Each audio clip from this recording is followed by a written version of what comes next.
हम पढ़ रहे हैं साइकोलॉजी, और साइकोलॉजी में आज हम पढ़ने जा रहे हैं एनसीएफ 2005। नमस्कार सभी को, राधे राधे, जय श्री राम। आज जो हम पढ़ने जा रहे हैं वो क्या पढ़ने जा रहे हैं? एनसीएफ पढ़ने जा रहे हैं बेटा, एनसीएफ पढ़ने जा रहे हैं। एनसीएफ 2005, एनसीएफ 2005 को पढ़ने जा रहे हैं, जिसका पूरा नाम है नेशनल कैरिकुलम फ्रेमवर्क। ठीक है, पूरा नाम क्या हो जाएगा? National curriculum framework. हिंदी में नाम क्या हो जाएगा? तो लिखना है राष्ट्रीय पाठ्यचर्या, राष्ट्रीय पाठ्यचर्या रूपरेखा 2005। हिंदी में नाम इसका ये हो जाएगा। तो ये क्यों? तो ध्यान रखना, इस प्रश्न, इस जो टॉपिक से प्रश्न आते हैं वो सामान्यतः सीटेट, एचटेट, आपका आरटेट हुआ, रीट हुई, सेकंड ग्रेड हुआ, फर्स्ट ग्रेड हुआ, सब में इसमें से प्रश्न पूछता है। तो पहले इसकी भूमिका के बारे में देखेंगे कि एनसीएफ 2005 क्यों बनाया जाता है। तो अगर बात करें एनसीएफ 2005 की, तो इसलिए बनाया जाता है, पहले इसको समझ लीजिए माइंड में। राष्ट्रीय शब्द का अर्थ है कि भारत का कोई भी क्षेत्र हो, भारत का कोई भी क्षेत्र हो, उसका जो पाठ्यचर्या है यानी बच्चों को जो शिक्षा दी जाएगी वो एक जैसी हो। क्या हो? एक जैसी हो, ताकि बालक कहीं भी जाए उसको दिक्कत है न आए।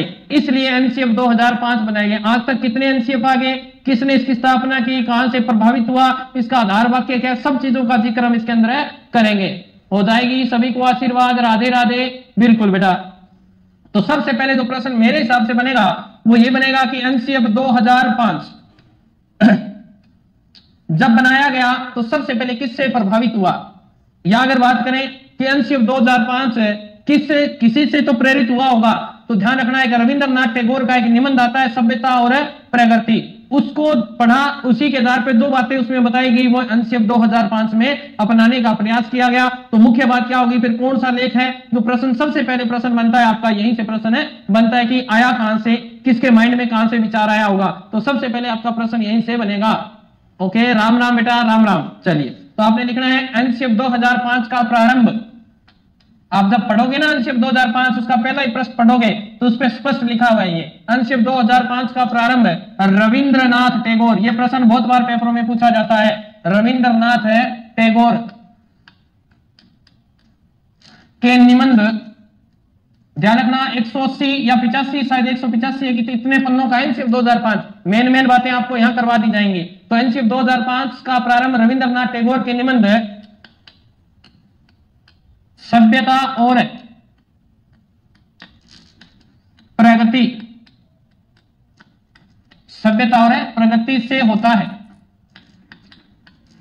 ओके, 184 पन्नों का दस्तावेज है ये, छोटा नहीं है, आप सोच रहे हो छोटा है। तो जो सबसे पहला प्रश्न है उस पर स्पष्ट लिखा गया है कि एक निबंध था जिसका नाम था सभ्यता और प्रगति। फर्स्ट ग्रेड में पूछा गया प्रश्न है, आपको ध्यान रखना है सभ्यता और प्रगति किसका निबंध है? रविंद्रनाथ टैगोर का। इससे क्या हुआ? एनसीएफ 2005 से प्रभावित है, ये बात आपको ध्यान रखना है। फिर और लाइनें हैं, एक एक लाइनें हैं। एमएचआरडी मानव संसाधन विकास मंत्रालय, मानव संसाधन विकास मंत्रालय, इसकी पहल पर इसको तैयार किया गया। यानी इसको अगर तैयार करें, पूछ ले आपको कि इसको तैयार किसने किया, तो एमएचआरडी मानव संसाधन विकास मंत्रालय ने इसको तैयार किया। इसकी नोडल एजेंसी कौन सी है? तो एनसीईआरटी इसकी नोडल एजेंसी है, नई दिल्ली। अब इनकी स्थापना पढ़ लेते हैं, वैसे पूछने को नहीं पूछेगा, परंतु आपके अभी जो मेंस में, रीट के मेंस में है, सेकंड ग्रेड में है, या आपके मैनेजमेंट में जो टॉपिक लगते हैं फर्स्ट ग्रेड में, तो वहां से ये प्रश्न पूछ सकता है कि इसकी स्थापना कब हुई। तो इसको थोड़ा सा ध्यान रखना है। पहले इसका नाम एमएचआरडी था, यानी मानव संसाधन विकास मंत्रालय, परंतु अब इसका नाम बदलकर शिक्षा मंत्रालय कर दिया गया है। कब किया गया, तारीख लिखनी है आपको, सब चीजें आपको लिखवा दी जाएगी। तो आपने लिखना है एमएचआरडी, हिंदी में नाम लिखना है मानव संसाधन विकास मंत्रालय, विकास मंत्रालय। ठीक है, एमएचआरडी मानव विकास मंत्रालय। ओके, इसमें आपको ये बात ध्यान रखनी है, इसका पूरा नाम भी पूछ सकता है। की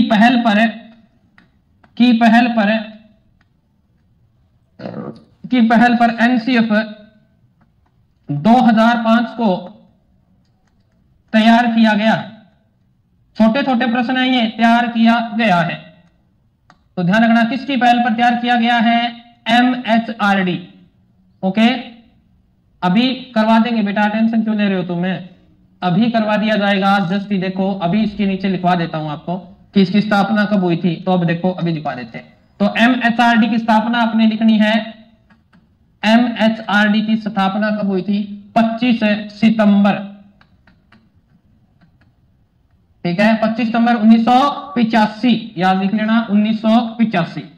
अब एक लाइन लिखवा रहा हूं, ये वर्तमान की है। सर आपका नाम अक्षय कुमार पूछ रहे हैं, मेरा नाम है, तो भाई मेरा नाम क्या बताएं आपको, इतने दिन हो गए क्लास में, किसी को पता ही नहीं है। नई शिक्षा नीति 2020, नई शिक्षा नीति 2020, नई शिक्षा नीति 2020 में MHRD का नाम बदलकर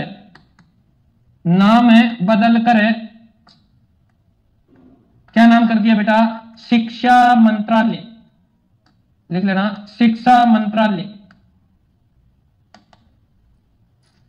नाम बदलकर क्या कर दिया गया है, शिक्षा मंत्रालय रखा गया है। अगर आपको डेट पूछ ले, वैसे तो पूछेगा नहीं, फिर भी आप लिखना चाहो तो लिख सकते हो 17 अगस्त 2020, 17 अगस्त 2020। ओके, तो दोबारा याद करते हैं, एनसीएफ 2005, पूरा नाम नेशनल कैरिकुलम फ्रेमवर्क 2005, हिंदी में राष्ट्रीय रूपरेखा, सॉरी पाठ्यचर्या रूपरेखा 2005, यही था। सबसे पहले इसकी किताब है 183 पन्नों की, सबसे पहले पृष्ठ पर रविंद्रनाथ टैगोर का प्रकृति और समाज से इसको क्या माना गया है, प्रेरित माना गया है, आधारित माना गया है। अब अगर इसकी बात करें, इसकी पहल किसके आधार पर हुई, तो MHRD के अनुसार इसकी पहल की गई। MHRD की स्थापना कब हुई, 25 सितंबर 1985। नई शिक्षा नीति 2020 के आधार पर अगर बात करें तो 17 अगस्त 2020 को इसका नाम बदलकर क्या रख दिया गया, शिक्षा मंत्रालय रख दिया गया, किसका, MHRD का। ओके बेटा, इतना याद हो गया होगा आपको सभी को, इतना याद हुआ ना। अब आपको आगे नेक्स्ट प्रश्न है, इतना लिख लिया सभी ने। अब आपको पूछ सकता है कि एनसीएफ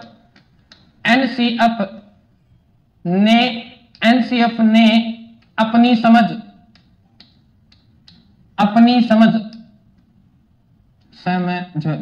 किस संप्रदाय से मानी है, अपनी समझ है रचनावाद। ध्यान रखना, रचनावाद कौन सा रचनावाद भाई, जो पीछे मैं करवा के आया था, कौन सा, जॉन डीवी वाला, कौन सा रचनावाद है, जॉन डीवी वाला। ध्यान रखना, जॉन डीवी क्या है, शिक्षा शास्त्री है, ये बात भी मैंने आपको पूर्व में करवाई थी। एक बार प्रश्न पूछ लिया, निम्न में से मनोवैज्ञानिक नहीं है, तो ध्यान रखना मनोवैज्ञानिक नहीं है, ये क्या है, शिक्षा शास्त्री है, लिख लीजिएगा यहाँ पे, ये क्या है, शिक्षा शास्त्री है भाई, ये शिक्षा शास्त्री है, मनोवैज्ञानिक है नहीं है, ये तो एक्स्ट्रा ही है। एनसीएफ ने अपनी समझ रचनावाद से मानी है। अब रचनावाद का अर्थ क्या होता है, रचनावाद का अर्थ होता है कि जो शिक्षा है वो बाल केंद्रित होगी, बालक को करके सीखो सिद्धांत पर करने के लिए दिया जाएगा, ये बात ध्यान रखनी है। तो पूछ सकता है कि एनसीएफ किस संप्रदाय से प्रभावित है या उसकी समझ कहां से विकसित हुई, तो रचनावाद से। और रचनावाद में बालक क्या रहता है, ज्यादा एक्टिव रहता है, यानी बाल केंद्रित शिक्षा पर बल दिया गया है। इसके प्रवर्तक की बात करें तो जॉन डीवी के अनुसार, जॉन डीवी क्या है, शिक्षा शास्त्री हैं। तो ये बात थोड़ी सी आपको ध्यान रखनी है, बाल केंद्रित शिक्षा पर बल दिया गया है, बालक को मुख्य रखा गया है, अध्यापक को सिर्फ एक मार्गदर्शक के रूप में माना गया है। वही एनसीएफ के अंदर बात है कि बच्चे को ज्यादा से ज्यादा बच्चा खुद करके सीखे, अध्यापक उसके सिर्फ मार्गदर्शक है। हाँ, सभी के लिए है ये रीट लेवल फर्स्ट है, REET level second, mains first grade, second grade, किसी भी राज्य का टेट हो, ठीक है, और अभी लैब असिस्टेंट, सभी के लिए है ये सभी में आएगा बेटा आपके। तो ये आपका नेक्स्ट पॉइंट हुआ। ओके, अब तक कितने एनसीएफ आ चुके हैं, तो ध्यान रखना है, अब तक है 4 एनसीएफ। कितने, 4 एनसीएफ। कौन कौन से आए हैं, आपने लिखना है एनसीएफ 4 एनसीएफ आए, 1975 एनसीएफ आया एक, तो दूसरा एनसीएफ 1988 आया, फिर एनसीएफ 2000 पूरा 2000, ठीक है, एनसीएफ पूरा 2000, फिर आया एनसीएफ 2005। ये 4 एनसीएफ वर्तमान समय तक आ चुके हैं। तो आपको पूछ सकता है कि अब तक कितने एनसीएफ आ चुके हैं, तो ध्यान रखना एनसीएफ कितने आ चुके हैं, 4 आ चुके हैं। अब अगर आपको पूछ ले इसमें इस 2005 के आगे लिखना है कि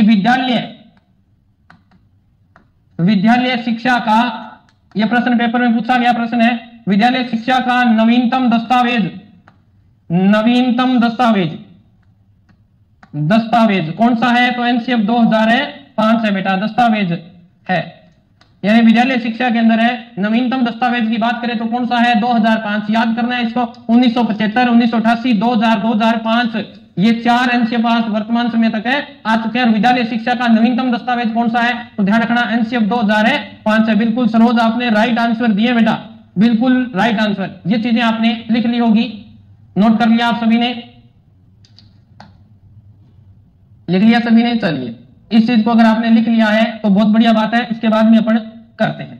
अब आपको पूछ ले कि एनसीएफ है, नई नई लाइनों से, एनसीएफ 2005 की नोडल एजेंसी कौन है? कि नोडल एजेंसी कौन है? तो ध्यान रखना, नोडल एजेंसी की बात करें एनसीईआरटी, ठीक है, एनसीईआरटी है भाई, इसकी नोडल एजेंसी कौन सी है? एनसीईआरटी। तो एनसीईआरटी की फुल फॉर्म भी पूछ सकता है आपको, तो एनसीईआरटी की फुल फॉर्म देखो, राष्ट्रीय नेशनल हो गया एनसी, ठीक है, राष्ट्रीय शैक्षिक अनुसंधान, रिसर्च जिसे बोलते हो, अनुसंधान एवं अनुसंधान, सही लिखा गया, अनुसंधान है, ठीक है, और प्रशिक्षण, ट्रेनिंग, ठीक है ना, ये टी का मतलब ट्रेनिंग होता है, प्रशिक्षण है, राष्ट्रीय शैक्षिक अनुसंधान और प्रशिक्षण है परिषद, काउंसलिंग, ये सी का क्या था? काउंसिल। तो ध्यान रखना, नेशनल काउंसिल एजुकेशन है, रिसर्च फॉर ट्रेनिंग, इसका पूरी फुल फॉर्म हिंदी में हो जाएगी राष्ट्रीय शैक्षिक अनुसंधान और प्रशिक्षण है केंद्र। तो ये बात आपको ध्यान रखनी है। अब इसकी हम स्थापना की बात है कर लेते हैं। एनसीईआरटी की स्थापना की बात हो रही है, तो इसकी स्थापना कब हुई थी? एनसीईआरटी की स्थापना कब हुई थी? यह प्रश्न भी आपसे पूछ सकता है, क्योंकि आपके मेन एग्जाम में जुड़ा हुआ है। तो ध्यान रखना, इसकी स्थापना हुई थी 1 सितंबर 1961। किसने की थी? उस समय के तात्कालिक शिक्षा मंत्री थे कालूराम श्रीमाली, तात्कालिक है शिक्षा मंत्री, तात्कालिक शिक्षा मंत्री श्री कालूराम श्रीमाली, कालूराम है श्रीमाली, इसको थोड़ा सा ध्यान रखना, की सिफारिश पर है, की सिफारिश पर है की गई। तो क्या की गई? स्थापना की गई। स्थापना 1 सितंबर 1961 में तात्कालिक शिक्षा मंत्री श्री कालूराम माली की सिफारिश पर इसकी स्थापना की गई थी। किसकी? एनसीईआरटी करवा रहा हूं आपको, एनसीईआरटी करवा रहा हूं। ओके, समझ में आ गया? चलिए, एनसीईआरटी हम कर रहे हैं, इसकी नोडल एजेंसी एनसीईआरटी है। तो यहां से प्रश्न बन जाएगा कि जब एनसीएफ 2005 लागू हुआ, एनसीएफ 2005 लागू हुआ, उस समय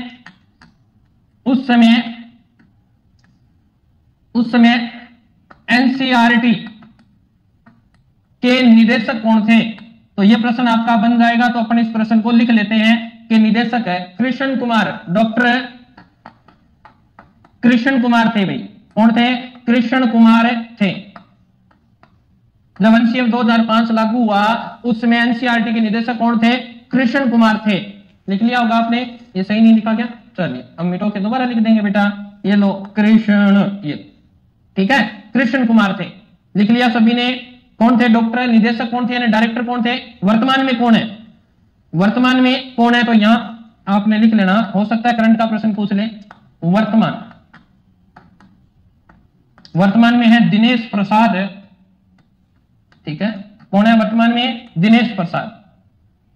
तो वर्तमान निदेशक की बात करें तो कौन है? दिनेश प्रसाद है शकलानी, पूरा नाम लिखना है तो ये लिख लो, शकलानी। वर्तमान, करंट में कौन है? इसके निदेशक कौन है करंट में? दिनेश प्रसाद है शकलानी। यहां तक कंप्लीट हो गया क्या?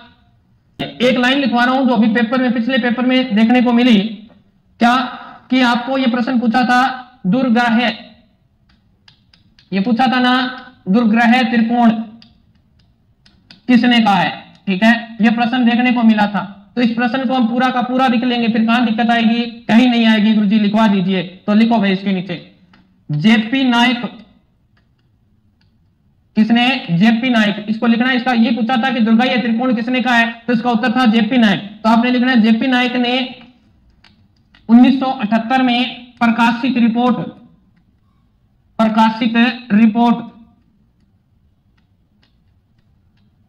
रिपोर्ट में, ये प्रश्न इंपॉर्टेंट करके क्योंकि ये आया हुआ प्रश्न है, बिल्कुल बिल्कुल सभी का राइट आंसर आ रहा है भाई। रिपोर्ट में समानता या ना समानता, गुणवत्ता तथा परिणाम जेपी नायक ने 1978 में प्रकाशित रिपोर्ट में समानता, गुणवत्ता तथा परिणाम को भारतीय शिक्षा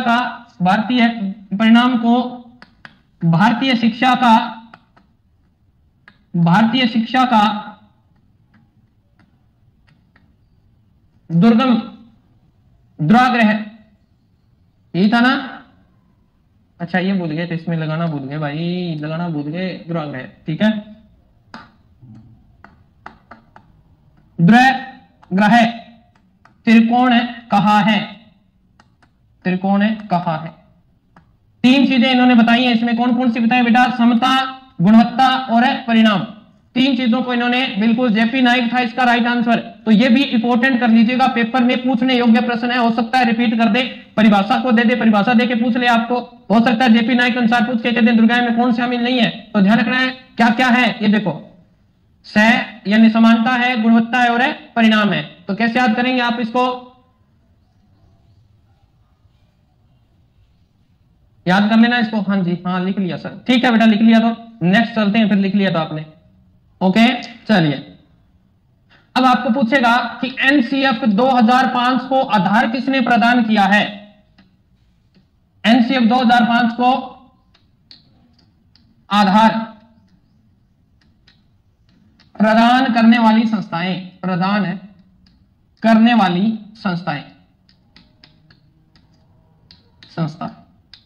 यह प्रश्न भी पेपर में पूछने योग्य है कि एनसीएफ 2005 को किस किन संस्थाओं ने क्या दिया है? आधार प्रदान किया है। बिल्कुल आज ही किया बेटा। तो एनसीएफ, अब देखते हैं नंबर 1 पे तो आएगी एनसीईआरटी। आधार किसने दिया है? एनसीईआरटी ने। और इसके जो एनसीईआरटी व इसके क्षेत्रीय संस्थान, अब ये क्षेत्रीय संस्थान कितने हैं? 5 हैं भाई, क्षेत्रीय संस्थान। वो लिखना चाहो तो आप लिख लो, मैं यहां लिखवा देता हूं। क्या कह रहे हो सर, आज ही स्टार्ट किया है क्या ये टॉपिक? पंकज कुमार पूछ रहा है। बिल्कुल बेटा आज ही किया है। हाँ जी, आप सविता करिए नाइस क्लास, बिल्कुल सविता मस्त पढ़ाओ सर, बहुत बढ़िया बात है। सरोज का गुरु जी, ठीक है जी, चलो जी आगे, कोई बात नहीं। तो आपको पूछ रहा है कि एनसीईआरटी, एक तो एनसीईआरटी की बेस पे बनाया गया है एनसीएफ 2005 को। इस जो पाठ्यक्रम होता है वो एनसीईआरटी के हिसाब से कुछ क्षेत्रीय, आपने देखा होगा हमारे राजस्थान की बात करें तो देखो हमारे राजस्थान में कौन है भाई? अजमेर बोर्ड है गुरु जी, बिल्कुल है। वैसे ही मैसूर है कि नहीं है? कर्नाटक है, ठीक है। शिलोंग है, दिख नहीं रहा क्या उधर, साइड कट गया, ठीक है। गलत से पा दिया क्या? अजमेर है, मैसूर है, शिलोंग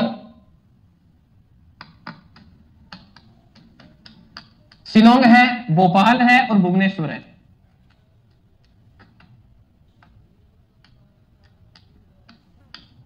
ये 5 हैं इसके क्षेत्रीय संस्थान। कितने हैं? 5 हैं, अजमेर, मैसूर, शिलोंग, भोपाल और भुवनेश्वर। तो याद रह जाएगा आपके, 2 तो बेपर हैं।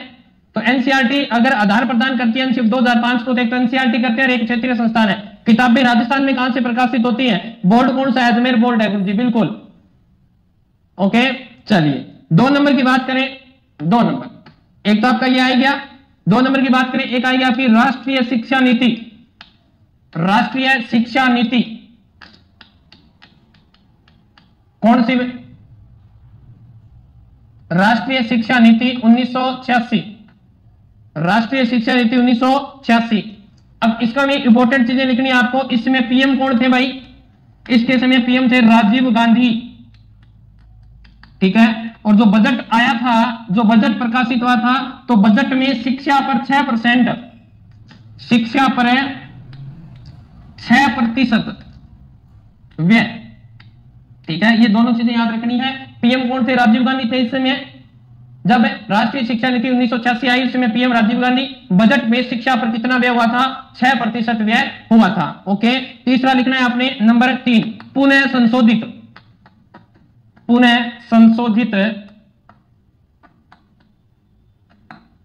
संशोधित राष्ट्रीय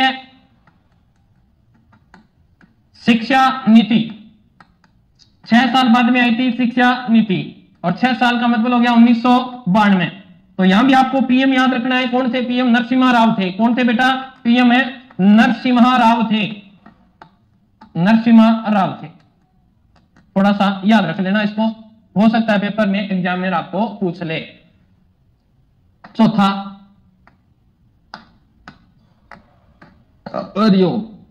चौथा आई थी यशपाल समिति, यशपाल समिति, ठीक है। और पांचवा आपका आ गया कौन सा? एनसीएफ यानी राष्ट्रीय संचालन समिति, राष्ट्रीय संचालन समिति। इसका समय लेंगे 1992 संचालन समिति, राष्ट्रीय संचालन समिति 2005।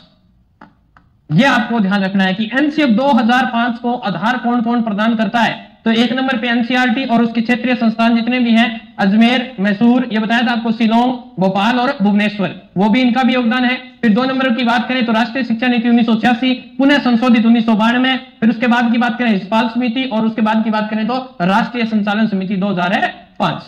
तो आपके जो टॉपिक में है एनसीएफ की बात करें तो ये दोनों चीजें आपको पढ़नी पड़ेंगी, ये दोनों चीजें आपको पढ़नी पड़ेंगी। कौन कौन सी? यशपाल समिति और राष्ट्रीय संचालन समिति पढ़नी पड़ेगी आपको, ठीक है बेटा। हाँ जी, किसी को कोई दिक्कत, यहां तक अगर कोई दिक्कत है तो बता दीजिए। यहां तक किसी को कोई दिक्कत है मेरे प्यारे बच्चों, साइलो बता दो। अगर यहां तक किसी को कोई दिक्कत है तो बता दीजिए, फिर मैं इसको आगे शुरू करता हूं। रिपीट करवा देते हैं आपको। ये लीजिए, कितना करवाया गुरुजी? आपकी ये बड़ी टेंशन रहती है ना, कितना करवा दिया। ये लो, मैंने सबसे पहले एनसीएफ 2005 हिंदी में नाम बताया, राष्ट्रीय पाठ्यचर्या रूपरेखा 1 मिनट में रिपीट लगाएंगे। एनसीएफ का मतलब नेशनल कैरिकुलम फ्रेमवर्क 2005, हिंदी में नाम हो गया राष्ट्रीय पाठ्यचर्या रूपरेखा 2005। 2005 की जो किताब है वो 183 या 80 पेज की है। उसमें सबसे पहले प्रश्न पर लिखा गया है कि एनसीएफ 2005 ने आधार कहां से लिया है? आज्ञा ने ये कहां से प्रेरित हुई? तो ये कहां से प्रेरित हुई है? ये आधार जो लिया गया है ये रविंद्रनाथ टैगोर का एक निबंध है, सभ्यता और प्रगति, वहां से लिया गया है। उसके बाद की बात करें तो ये किसकी पहल पर तैयार की गई? एनसीएफ 2005 एमएचआरडी मानव संसाधन विकास मंत्रालय की पहल पर तैयार किया गया। और मानव विकास मंत्रालय की पहल को यानी बात करें किस में स्थापना हुई तो इसका बताया था 25 नवंबर 1985 को इसकी स्थापना हुई। वर्तमान में नई शिक्षा नीति 2000 है। वर्तमान में नई शिक्षा नीति 2020 के अंतर्गत एमएचआरडी का नाम बदलकर क्या कर दिया गया है? शिक्षा मंत्रालय इसका नाम कर दिया गया। तारीख पूछेगा तो 17 अगस्त 2020 इसकी तारीख आपने कर देनी है मेरे प्यारे बच्चों। चलिए नेक्स्ट प्रश्न आपके सामने है, आपको पूछ ले कि आज तक क्या क्या हुआ है। तो एनसीएफ ने अपनी समझ कहां से ली है? तो ध्यान रखना, एनसीएफ ने अपनी समझ रचनावाद के प्रतिपादक जॉन डीवी, और जॉन डीवी कहते हैं कि क्या बाल केंद्रित शिक्षा होनी चाहिए बालक, तो उसी के आधार पर इसको एनसीएफ को बनाया गया कि बालकों को प्रायोरिटी दी जाएगी। आज तक कितने एनसीएफ आगे गुरुजी? आज तक है 4 एनसीएफ आ चुके हैं। पहला एनसीएफ की बात करें 1975 में आया, दूसरा देखिए 1988 में। यानी अगर आप लिखना चाहो तो इसको एक ट्रिक से भी याद रख सकते हो आप। पहले में 13 साल का फर्क है, दूसरे में 12 साल का फर्क है, और तीसरे में 5 साल का फर्क है। 13, 12, 5, ठीक है। तो यानी 1975 में, फिर 13 साल बाद में आया, मतलब है 1988 में आई, फिर 2000 पूरा का पूरा, फिर 2005। चलिए, और 2005 वाला विद्यालय का नवीनतम दस्तावेज माना जाता है, ऐसा आपकी किताब में लिखा हुआ है और पेपर में भी ये प्रश्न आया हुआ है। फिर इसकी बात की थी हमने कि इसकी नोडल एजेंसी कौन सी है। एनसीएफ 2005 की नोडल एजेंसी कौन सी थी? एनसीईआरटी थी, ठीक है ना। नेशनल है counselling education research for training, अर्थात है राष्ट्रीय शैक्षिक अनुसंधान परिषद। और इसका कार्यालय नहीं लिखवाया ना, इसका कार्यालय लिख लेना बेटा नई दिल्ली, इसके आगे लिख लेना नई दिल्ली। इसका कार्यालय कहां है? नई दिल्ली। इसकी स्थापना की बात हुई थी 1 सितंबर 1961 में। तत्कालीन शिक्षा मंत्री थे श्रीराम कालूराम श्रीमाली, उनकी सिफारिश पर इसकी स्थापना की गई। वर्तमान में कौन है? दिनेश प्रसाद सकलानी, ठीक है जी। जब एनसीएफ 2005 लागू हुआ उस समय एनसीईआरटी के निदेशक कौन थे? श्री कृष्ण कुमार थे, और वर्तमान में कौन है? दिनेश प्रसाद सकलानी। फिर देखें दुर्गाह त्रिकोण किसने कहा है? तो ध्यान रखना, ये पेपर में पूछा गया प्रश्न था। जेपी नाइक ने कहा है समानता, गुणवत्ता और समानता, गुणवत्ता और परिणाम, तीन चीजों को लेकर शिक्षा नीति बनाई गई। 1978 में इन्होंने रिपोर्ट प्रस्तुत की, उसके अंदर दुर्गा त्रिकोण का था जेपी नायक ने। यह भी आपके पेपर में पूछा गया प्रश्न है, यहां तक मैंने करवाया था। उसके बाद में मैंने बताया था कि इसको आधार किसने दिया है, इसको आधार है किसने दिया है, तो आधार देने वाली 3-5 संस्थाएं हैं, एनसीईआरटी व इसका क्षेत्रीय संस्थान। क्षेत्रीय संस्थानों में बात करें तो अजमेर के बाद अजमेर मैसूर हो गया, मैसूर होकर शिलांग गया, शिलांग से भोपाल और भोपाल से भुवनेश्वर, बिल्कुल। फिर उसके बाद में एनसीईआरटी हो गया आपका कंप्लीट। 2 नंबर पे आएगा राष्ट्रीय शिक्षा नीति, ठीक है, 1986। फिर पुनः संशोधित राष्ट्रीय शिक्षा नीति 1992 और उसके बाद में यशपाल समिति 1992 और राष्ट्रीय संचालन समिति 2005। यहां तक मैंने आपको करवा दिया है। बबली चौधरी गिरे गुरु जी, ये 2 क्लास कैसे लगती है, तो 2 टीचर हैं तो 2 क्लास लगती है, पता नहीं किस कौन सी की समझ में आ जाए आपको, इसलिए 2 क्लासें लगती है, टेंशन लेने की आवश्यकता नहीं है। चलिए अब हम सबसे पहले ऊपर तो दिया था पाठ्यचर्या क्या होती है, क्या होती है, कैरिकुलम क्या है, ठीक है ना। पाठ्यचर्या अपन डिटेल से करेंगे, पाठ्यचर्या क्या है, ओके। पाठ्यचर्या क्या है, राष्ट्रीय पाठ्यचर्या रूपरेखा है ना,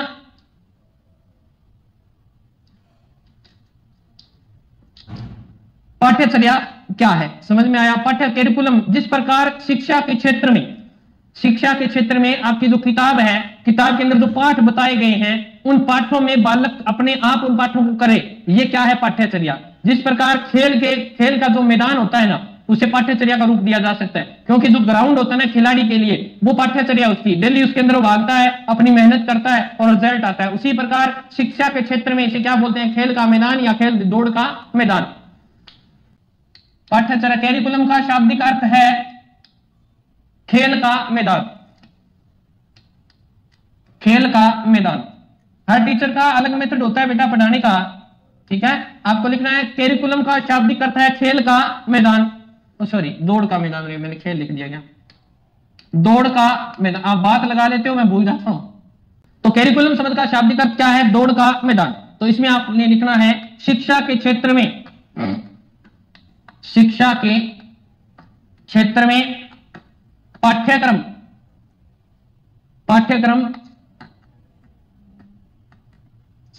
बालक के लिए दौड़ का मैदान है, दौड़ का मैदान है। शिक्षा के क्षेत्र में पाठ्यक्रम बालक के लिए क्या है, दौड़ का मैदान है, ठीक है। तो फिर ये ले लो, जिसमें बालक पाठ्यक्रम रूपी दौड़, पाठ्यक्रम रूपी मैदान को पढ़कर समझकर, पाठ्यक्रम रूपी मैदान को पढ़कर समझकर शिक्षा रूपी दौड़ को जीत सकता है। समझ में आया पाठ्यक्रम शब्द का अर्थ क्या है। पाठ्यक्रम शब्द का अर्थ हो गया कि जिस प्रकार दौड़ का मैदान है, उसी प्रकार शिक्षा के अंदर पाठ्यक्रम जो है, पाठ्यचर्या नहीं बोल रहा, पाठ्यक्रम, पूरा पाठ्यक्रम जिसको पूरे साल पढ़ता है, उसमें वो क्या करता है, उसको पढ़ता है, समझता है और फिर शिक्षा रूपी दौड़ को क्या कर देता है, जीत लेता है। यह आपका क्या है, पाठ्यचर्या का अर्थ है, ठीक है। इसमें आपने और एक लाइन लिखवा देता हूं, बालक शिक्षा को ग्रहण कर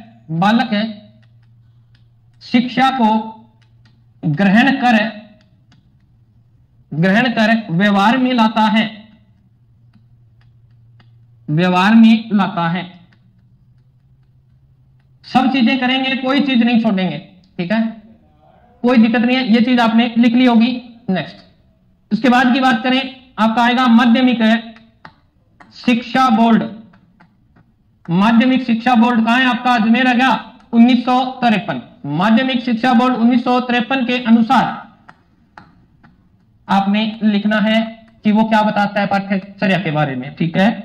पाठ्यचर्या के बारे में क्या बताता है, माध्यमिक शिक्षा बोर्ड है 1953 के अनुसार, यहां लिखना है छात्र विद्यालय,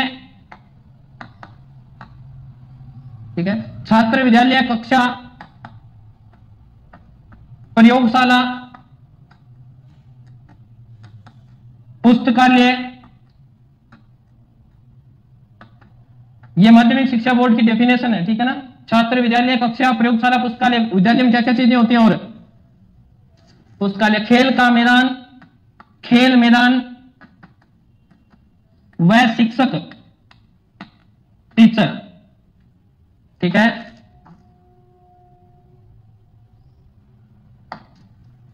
शिक्षक, वह शिक्षक, वह वहां लगा दिया, सॉरी ये वह मत लगाना बेटा यहां पे, ठीक है। शिक्षक वह अन्य साधनों से, अन्य साधनों से शिक्षा प्राप्त करता है, शिक्षा प्राप्त करता है। बताओ बालक इन चीजों से शिक्षा प्राप्त करता होगा। छात्र विद्यालय में कक्षा, प्रयोगशाला, पुस्तकालय, खेल का मैदान, शिक्षक व अन्य साधनों से क्या करता है? शिक्षा प्राप्त करता है, ठीक है। तो पाठ्यक्रम है, पाठ्यक्रम,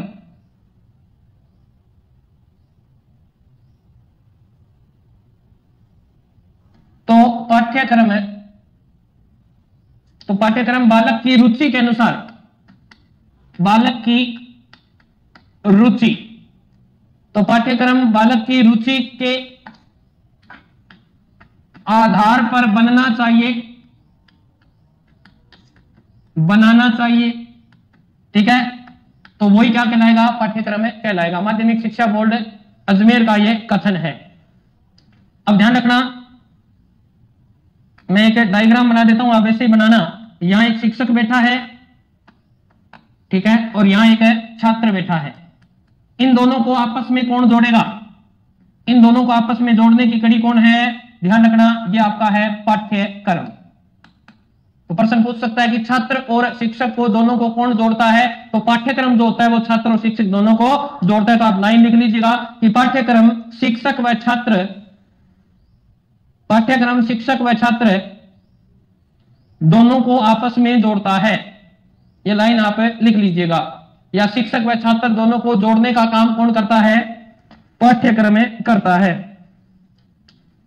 ये लाइन आप लिख लीजिएगा, ठीक है बेटा। इन दोनों को जोड़ने का काम कौन करता है? पाठ्यक्रम में करता है। ये लाइन आप लिख लीजिए अच्छी तरह से। नेक्स्ट अपन देखते हैं। अब हम सबसे पहले पढ़ेंगे यशपाल समिति। क्या पढ़ेंगे? यशपाल समिति 1992 ये था। तो सबसे पहले आपको ध्यान रखना है, उलझना नहीं है बिल्कुल भी। दो चीजें पढ़नी है आपको, यशपाल समिति और राष्ट्रीय संचालन समिति 2005। दोनों की सदस्य संख्या में बच्चे उलझ जाते हैं। यशपाल समिति में आपको सदस्य संख्या पूछेगा तो उसका उत्तर आपको 1+7 करना है। एक अध्यक्ष और 7 सदस्य थे। अगर राष्ट्रीय संचालन समिति की बात करें तो वहां पर आपको सदस्य संख्या कितनी करनी है? तो वहां मूल रूप से 35 थे, फिर एनसीईआरटी के 3 और उसमें मिक्स हुए तो कितने हो गए? 38 हो गए। तो ध्यान रखना है, इन सदस्य संख्या में बिल्कुल भी उलझना नहीं है। पेपर में प्रश्न पूछे गए हैं तो यहां से पूछता है सदस्य संख्या। तो ये बात मेरे प्यारे बच्चों ध्यान रखोगे। तो हम यशपाल समिति की बात करने जा रहे हैं, इसमें आपने लिखना क्या है वो देख लीजिए। तो यशपाल समिति गठन आपको बताना है। इसका गठन कब हुआ था? 1992। फिर अध्यक्ष कौन थे? तो नाम दिख रहा होगा आपको, अध्यक्ष यशपाल सिन्हा। कौन है? यशपाल। अध्यक्ष कौन है? यशपाल। अगर पूरा डॉक्टर लगा देना, ठीक है, चलो मैं लगा दे, डॉक्टर है यशपाल सिन्हा, ठीक है बेटा। सदस्य संख्या आपको पूछ ले तो कहीं भी दिक्कत नहीं लेनी, इंपॉर्टेंट कर लेना इसको। सदस्य 1+7 कुल कितने हो गए? 8 सदस्य। तो यशपाल जी अध्यक्ष हैं, एक अध्यक्ष होगा और 7 सदस्य होंगे। ये पेपर में पूछने योग्य प्रश्न है, बार बार पूछा जाता है। यहां लिखना है 15 जुलाई 1993 को इस समिति ने रिपोर्ट प्रस्तुत की। इस समिति ने रिपोर्ट प्रस्तुत की, रिपोर्ट प्रस्तुत की, प्रस्तुत की। अभी आ जाएगा भाई, अभी आ जाएगा, इतना ज्ञान मत दीजिए। इस समिति का एक अन्य नाम भी है, अन्य नाम। कोई भी चीज नहीं जो आएगा वो अपने पढ़ाए हुए में से आएगा और आज तक कभी बाहर नहीं गया है। तो ध्यान रखना, अन्य नाम क्या है यशपाल समिति का? इस समिति को बोलते हैं राष्ट्रीय सलाहकार समिति। सलाहकार समिति। कुछ भी चीज छूट जाए तो मेरे को बता देना आप कि ये छूट गई गुरुजी। जब टॉपिक पूरा हो जाए तब देखा करो, फिर मिलाया करो, ठीक है। और क्या कह सकते हैं, इस रिपोर्ट को, ठीक है, इस रिपोर्ट, कौन सी, यशपाल रिपोर्ट को, इस रिपोर्ट को ज्ञान विस्फोटक अवधारणा के साथ जोड़ा जाता है। अवधारणा के साथ जोड़ा जाता है, जोड़ा जाता है। कुछ भी नहीं छोड़ेंगे, टेंशन न लें आप तो बस पढ़ने वाले बनो मेरे प्यारे बच्चों।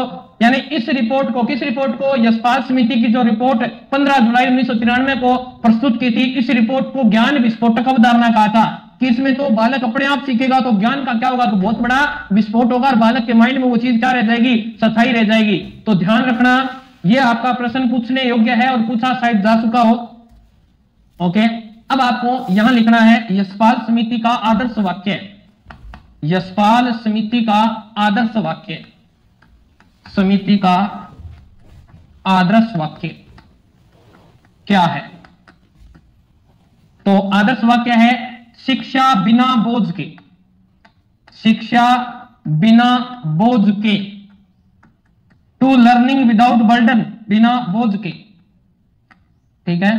इंग्लिश में लिखना है तो लिख लीजिएगा लर्निंग विदाउट बर्डन, ठीक है, कि कोई भी शिक्षा दी जाए बच्चे पर कोई बोझ नहीं देना है। और इनकी जो सिफारिश थी वो सब बता देंगे आपको कि 4 किलो से कम वजन, ठीक है, कितना बस्ते का वजन होना चाहिए, क्या करना है क्या नहीं करना, सब चीजें पढ़ाएंगे। आज समय हो चुका है, कल हम इसको पढ़ेंगे। तो इसको लिखना है तो मैं आपको लिखवा देता हूं, अंग्रेजी में आप लिखना चाहो तो लिख लीजिएगा लर्निंग विदाउट बर्डन, ठीक है, विदाउट बर्डन। ये इसका क्या है, आदर्श वाक्य है, लर्निंग विदाउट बर्डन। तो आज के लिए हम इतना ही, कल इसी टॉपिक को आगे लेकर चलेंगे। तब तक स्वस्थ रहें, मस्त रहें। जय राजस्थान, जय भारत।